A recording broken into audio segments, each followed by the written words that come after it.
এই হানজালা ভাইয়ের মতন প্রত্যেকটা জেলায় একটা করে এমপি দরকার, তাহলে কোনো দুর্নীতি চাঁদাবাজি থাকবে না। ভিডিওটা দেখেন আর ঝড়ের গতিতে শেয়ার করেন। কত টাকা ভাড়া নিছে? 200। কোথায় নামবেন?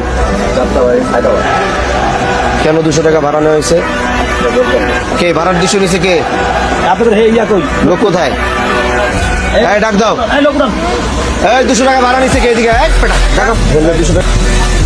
এখান থেকে 5 স্থান থেকে ঢাকা গুলিস্তান যাত্রাবাড়ি ভাড়া 200। কেটা করছে আপনারা? কত ভাড়া? আমি তো জানি 200 টাকা। এখানে চান্দা দেন কত? 20 টাকা করে নাই? 20 টাকা। তাহলে ভাড়া দাঁড়ায় গিয়ে হলো 180 টাকা। 180, 20 টাকা এগো দেন। আপনি কি জানেন যে 5 থেকে এখান থেকে ভাড়া 150 টাকা ঢাকা? এই স্থান থেকে যাত্রাবাড়ি গুলিস্তান ভাড়াতে 150 টাকা, আপনি জানেন? আমি জানি। জানেন না? তাহলে আজকে জানে না, এটা মনে থাকবে। আর ওই 20 টাকা যে দিতে হয়, 20 টাকা আর দেওয়া লাগবে না। ওই 20 টাকা দিবেন না। 20 টাকা ভাঙ্গার থেকে শুরু হয়। শোনেন, ভাঙ্গার থেকে ভাঙ্গা ভুঙ্গা আমি বুঝি না, এটা আমার এরিয়া না, এটা আমার স্থান কিনা। এখানে কোনো ধরনের কোনো চাঁদা দিতে হবে না, কোথাও কোনো টাকা দিতে হবে না, কিন্তু আমার যাত্রী যেন হয়রানি না হয়। এখান থেকে কেউ উঠলে ঢাকা যাত্রাবাড়ি গুলিস্তান